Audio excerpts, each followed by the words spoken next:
We've got another good session coming up. This one, it's a CTO CIO panel,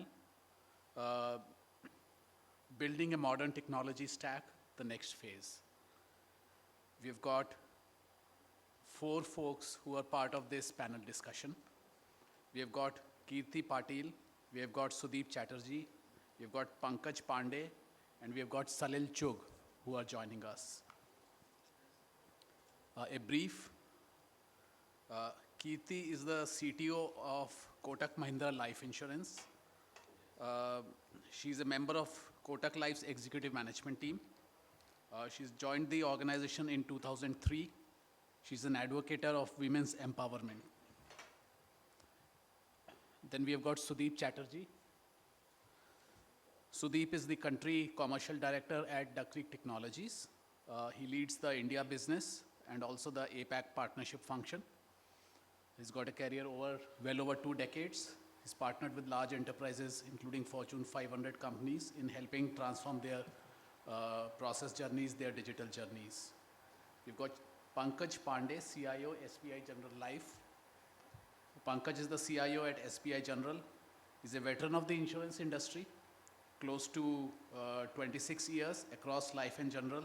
Has led many transformation programs and major engagements for his customers. And lastly, we have got Salil Chugh, the Chief Digital and Technology Officer for Pramerica Life, the CDTO. He's heading the digital business, technology, corporate strategy, analytics, data science functions, well over 2 decades of experience in data science, digital banking, mobile products, payments, and product management. And all of this is moderated by Saurabh Arora, who's the co-founder and CTO for Plum HQ. Thank you all. Check. Hi, welcome all. We have a great set of panelists today.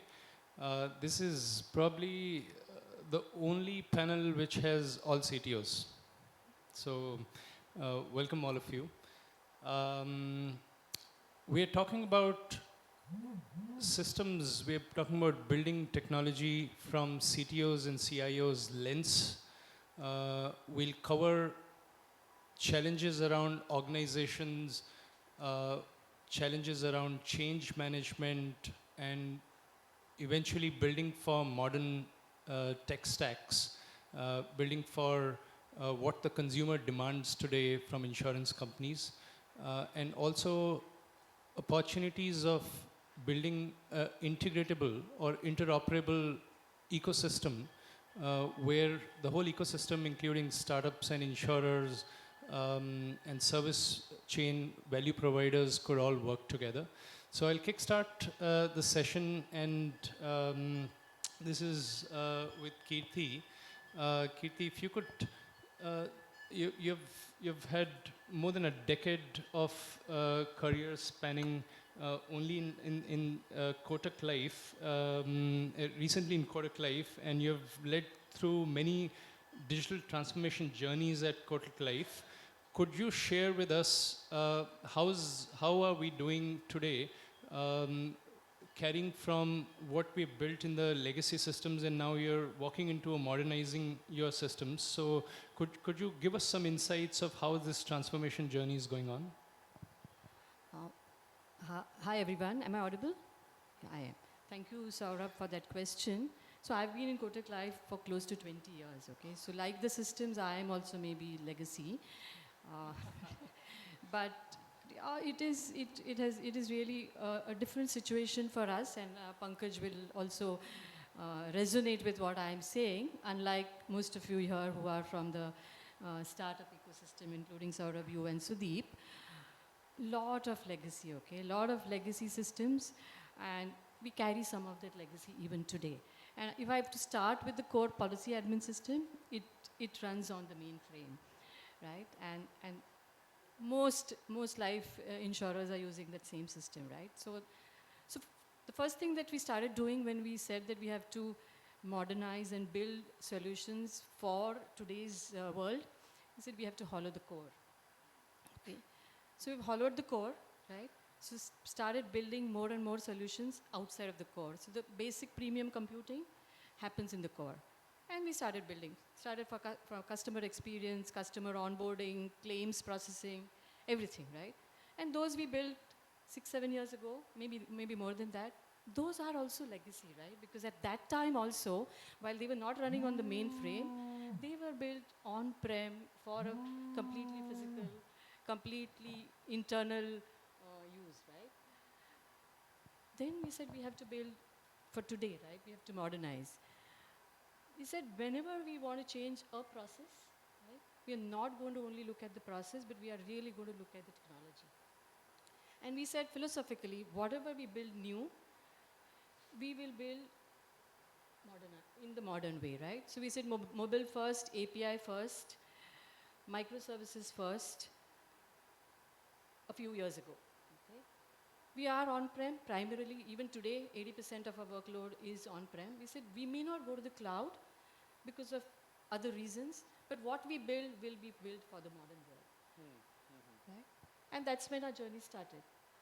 But it is a journey, right? We had built so much over the last 15 years, we're not going to be able to modernize it overnight, right? So the challenge that one has is that there is a core which is on the mainframe. There are some which are not on the mainframe but still legacy. And then we are building modern apps, right? So challenge is the interoperability between these, okay? When we talk about interoperability in the ecosystem, that's a different challenge altogether. But what we did is that what we could build, we build. Otherwise, we say if somebody has already solved the problem, right? Some of the people who are here, we said we will bring that in and go and implement it very quickly, okay? The other thing that we do, and I do even today, is that when we do the budgeting, because business wants to transform everything, and what was transformed yesterday has to be transformed again today. But as CTOs, we really need to focus on modernizing the tech along with transforming, because without modern tech, I think the transformation initiatives would really fail. Do you know when is the mainframe, hollow mainframe is going to end? I don't know, because there has to be a good solid alternative for that. But so long as we are able to manage it, I think we are managing it. Fortunately, for us, it's not really a real-time business, right? So because we have hollowed the core, and we have found a way to integrate with it, right? If we say that we really have to do everything on the fly real time, then that tech will and the way we are integrating with it will become a challenge. But today we are able to manage pretty much everything because we have brought the data out, right? And we are integrating with a database which is sitting outside. So I think at this point of time we are good. But the worry is, if you continue with legacy, you will not get people to support it. Okay, so that's my worry on the core more than the way we integrate. Because if you don't get people who write COBOL, we may rely on GenAI for that, but you still need to have somebody there, right? Yeah, GenAI is a good hook for writing COBOL. Salil, I want to move to you, maybe building upon what Kirti shared, that this is a pretty legit playbook of hollowing your really old legacy cores and start building interoperable systems around it. But is there more to it when it comes to the journey of digital transformation, modernizing stacks? Sure. So I think it comes down to a large part into what is the stage of that organization and what is the priority for that company. Is it about expanding on the distribution channels? Is it about getting better, say, underwriting efficiency, better customer experience coming in on the channels? And that's what will define what your technology stack problems to solve are for the next 6 months, 1 year, or 3 years.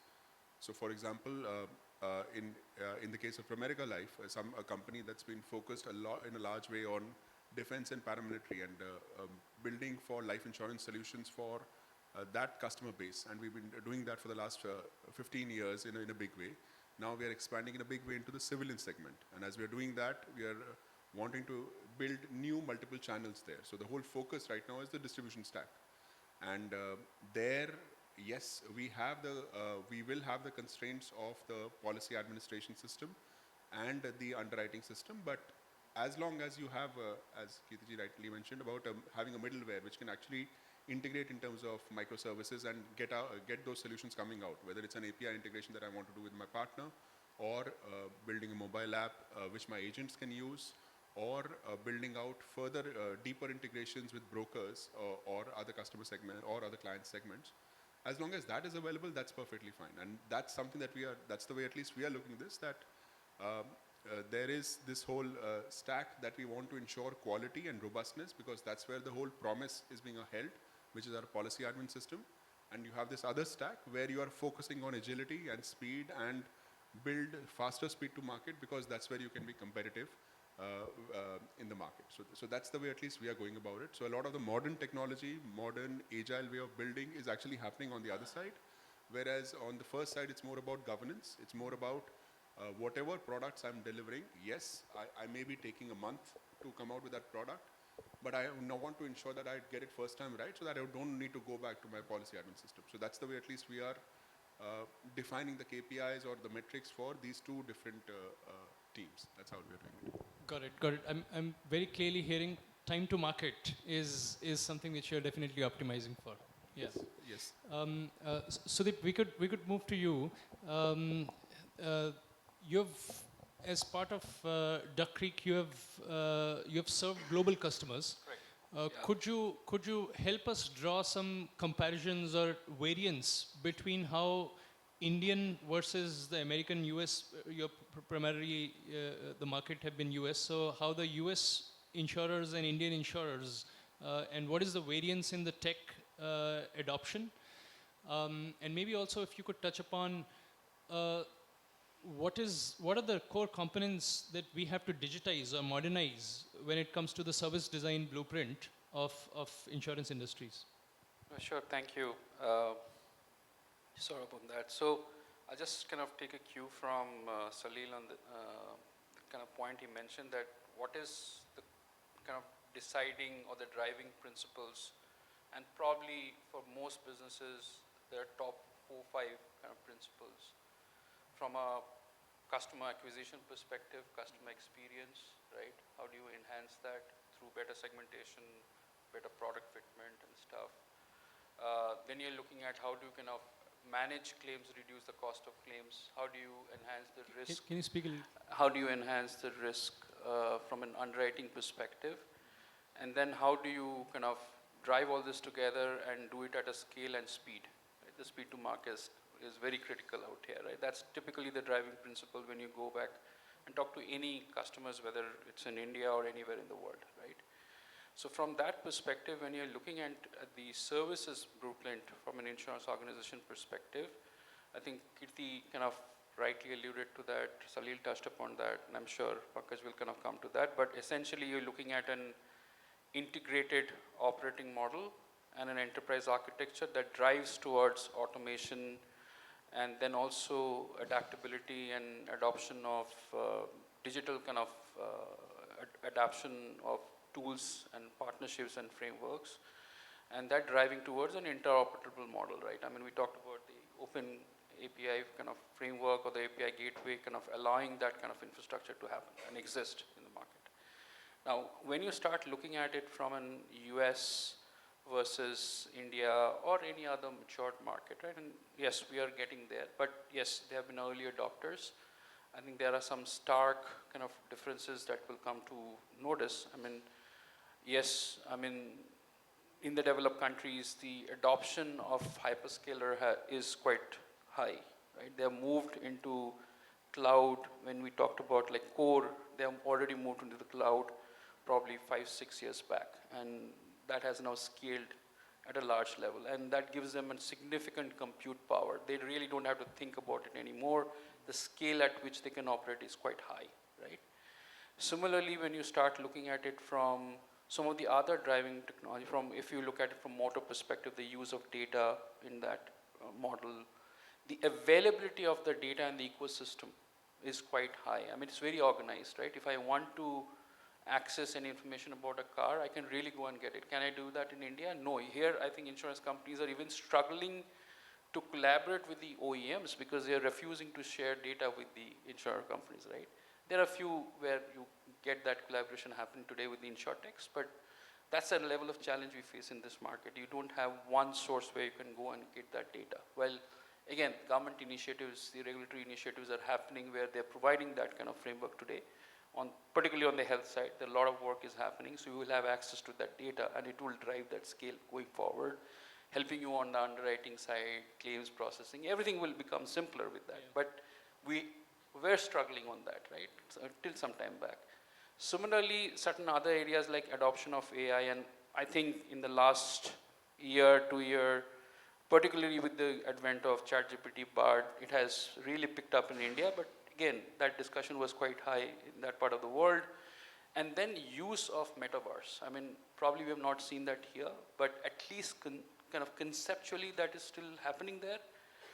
I think there are certain concerns on security and other aspects of it, but still use of at least digital twins from an underwriting or claims processing perspective to kind of recreate an event and see how that can be used to kind of processing a claim, understanding the scale of damage and stuff, are kind of at least at an early stage in those markets. Here probably we have not even started thinking about it, right? So there are definitely many things which are happening, which I think India is also coming up from that perspective. But I think on the good part about it, we have now made significant advancement with the use of India Stack and other things that are coming together, right? With the IIA kind of coming into action. I'm sure we are also going to grow leap and bounds there. But yes, I mean, there are some differences that you will see. Particularly access to data is very critical. Got it. I'm still wrapping my head around metaverse for insurance use case. Yeah, I mean, that's an emerging concept. I mean, at least there are certain use cases where we do see those discussions happens. But as I said, by itself, it's a very conflicting discussion. No, but I think what you're saying is there's open to experimentation. Yes. And the idea is they're at least open to hearing that and see how that can help from an overall kind of simplification process, right? Yeah. And that is still not happening here, right? If you ask from us differences, right? So this is again one of those. Is it very critical? That's a different debate. But yes, these are things that really we see there happening. Discussions are there. But probably we're not there yet on that. Got it. Pankaj, this is maybe just leading from all of this.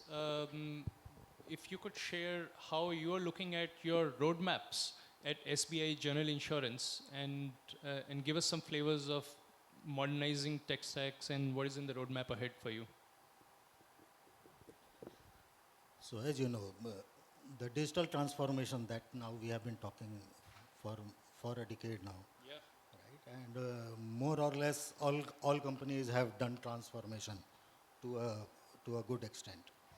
Similarly, we have also done the digital transformation, and recently whatever we have learned in past few years, we have implemented a new digital platform for our intermediaries, and through which all kind of intermediaries and channels, they can sell insurance. You know, that is insurance, mainly B2B2C model that is adopted.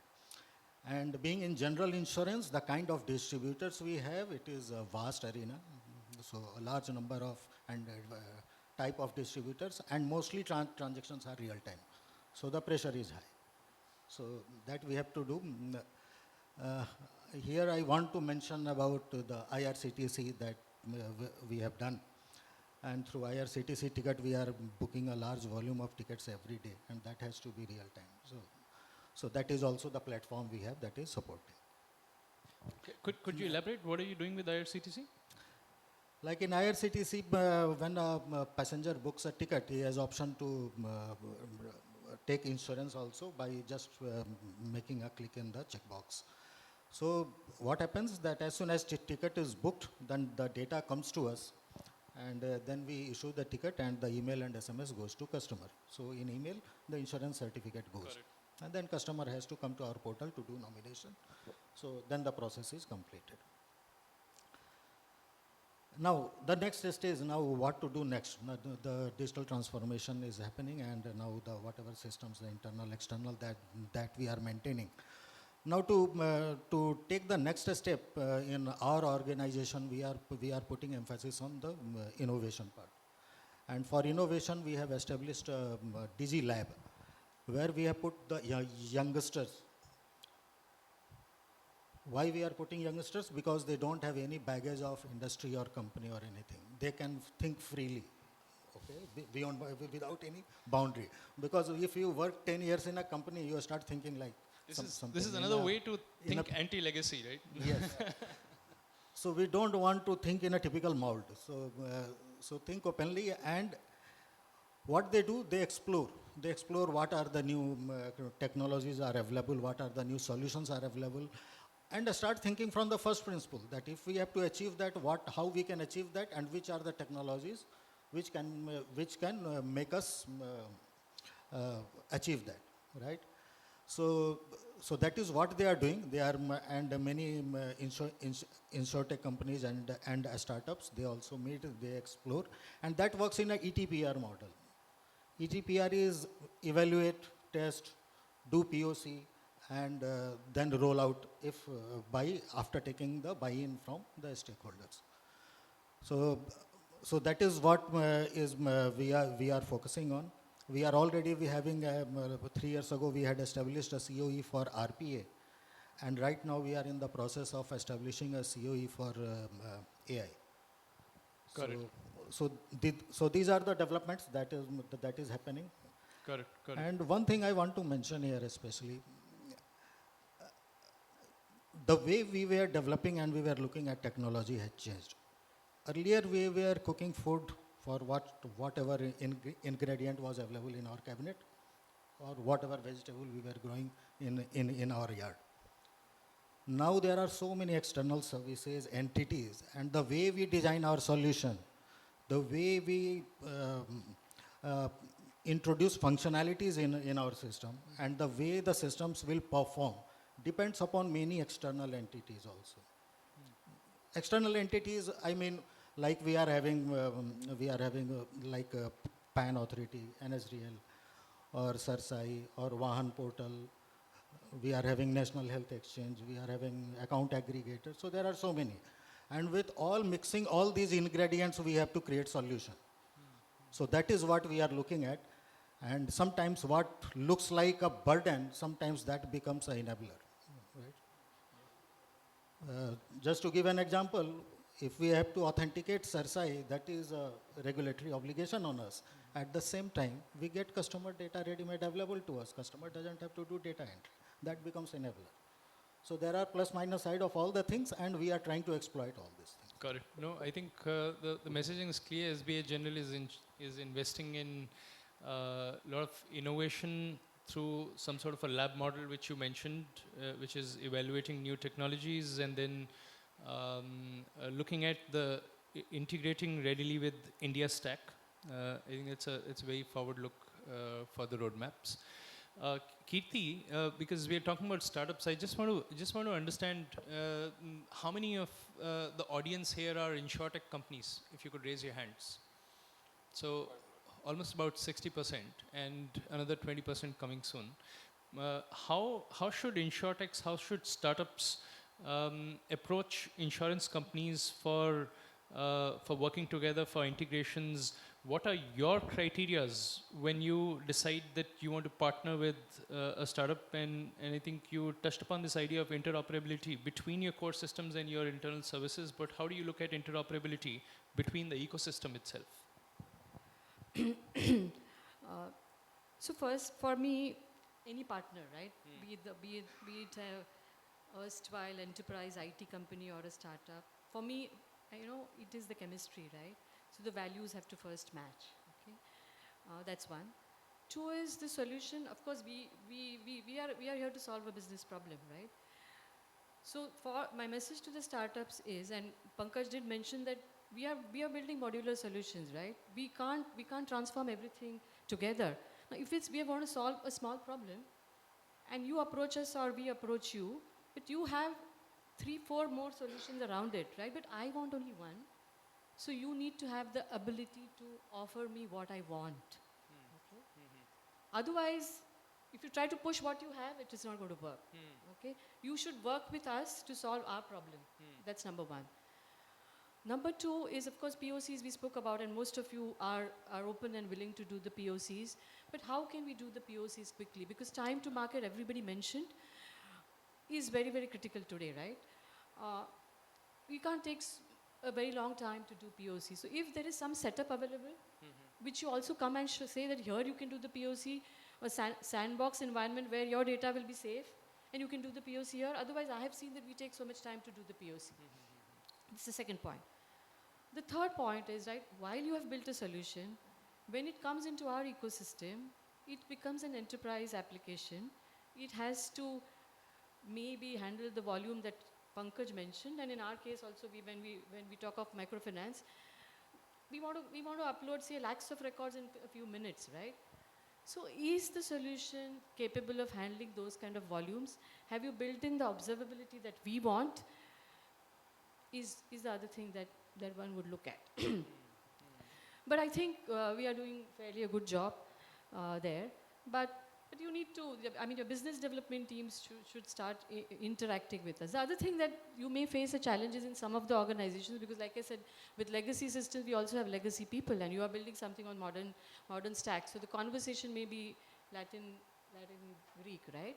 So you need to also understand where we come from, what are some of our challenges, and I think then we can work together. And we work very well. I can give so many examples, okay? We work with a startup, and we continue to use that solution where we are checking the liveliness of a person, and this we did a long time ago. For our pension customers, earlier, I mean, I don't know how many of you hold an annuity product or a pension, right? It's required that every year you say, hey, I'm alive, so that the company pays you pension. Typically, senior citizens would have to go to the branch and fill a form and say, hey, I'm alive. And there was a startup who said that I have an algorithm. The person just has to click a selfie, and I'll run this algorithm, and you can, I mean, that algorithm can say whether the person is alive or not. And we tested it, right? We tested it, it worked very well, and I thought this is going to be the most difficult use case for the business to accept. But because the test results were fantastic, and we implemented it before the pandemic. And today, you just have to click a selfie. The algorithm will first say whether it's Kirti and whether the selfie was taken of a live person, and it's working very well. Wonderful use cases that they are solving for. Yep. And if you look at from an insurer point of view, in our transformation journey, this was a problem, but I don't think I would have ever found the time to solve this problem, because I would rather solve a problem of claims processing, right?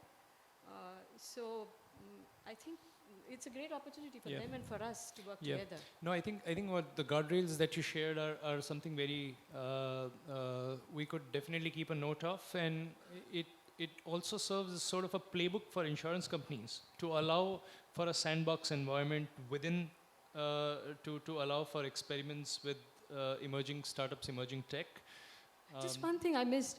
Also the product roadmap, okay? Because like I said, it's not a one-time solution. Now, if we want to grow in a particular way, then your product should also grow along with us, right? Otherwise, we'll have to change the product midway.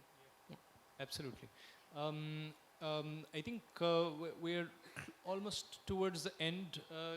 Maybe if I could get 30 seconds viewpoint from all four of you on what is the most exciting emerging tech you folks are working on. Not thinking about, working on.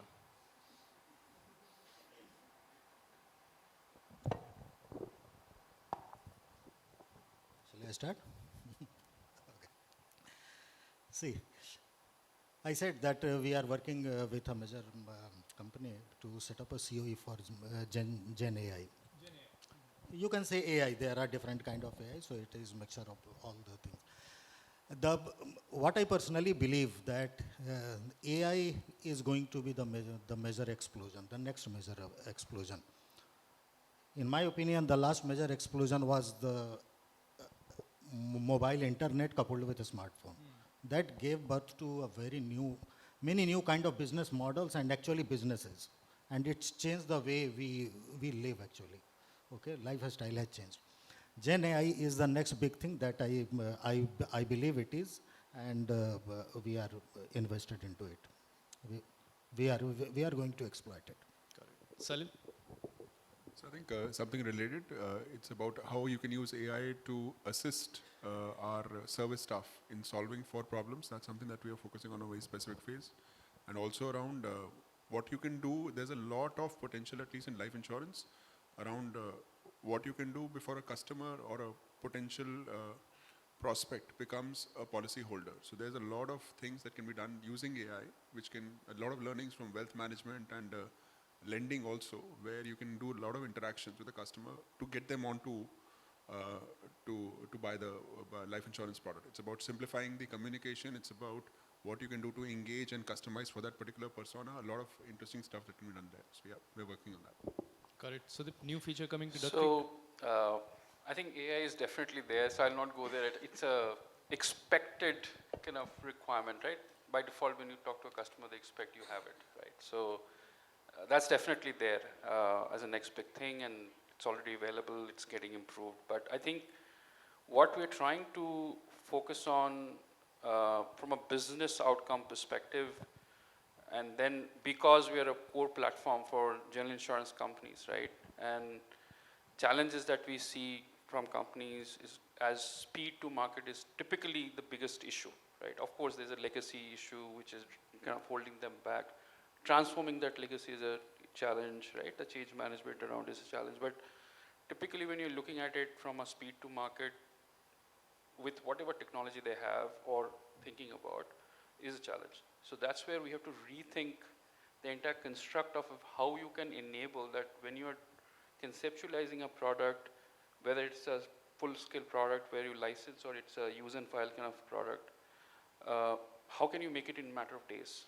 That's where the reconceptualization of the entire product has to happen. So we have kind of focused on that part, and we have kind of approached it a little bit differently. So we typically, while traditionally it has been more product focus, right? When you're conceptualizing a product, today we look at more from coverage factory focus.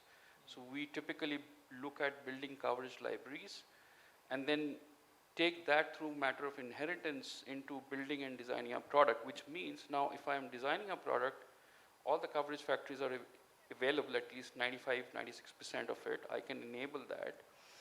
I can even enable it from a customer and from an agent broker perspective, so they can configure a product. They're not taking a standard product, which is bundle product offered. I can actually do it on the fly.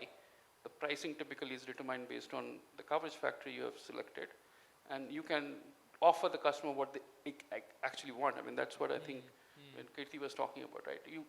The same way from an InsurTech to the insurer, the expectation is offer me what I exactly want. The similar way an insurance company, when they're going to the customer, the expectation of the customer is offer me what I want. Time right? to market, yeah. So that's where the main kind of crux where we are focusing, and do it at speed. Yeah. So typically building and offering that product in matter of days. Got it. Kirti? So I think AI, of course, and large language models, and some use cases that we are evaluating is how do you help the agent to service customers better, because products are complex, and how can we, say, build some personalized policy documents. But I think what is emerging and what one should work on is how do we use technology to assess the health, right? With the Ayushman Bharat coming in, AI in assessing the health and marrying it with video, right? So AI, video, health, I think that is an area that we are working on. How do we digitally are able to assess the health of a person? Because today, after a point in time, the prospect has to go to a medical center, and that is where the process becomes a little inconvenient. So I think that is an area that we would want startups to approach us for. So if you are one of those, please reach out to any 4 of these. No audience question, but I can tell you these are the most humble people I have met, courteous, humble. So they're here. If you have questions, you can talk to them. Thank you so much.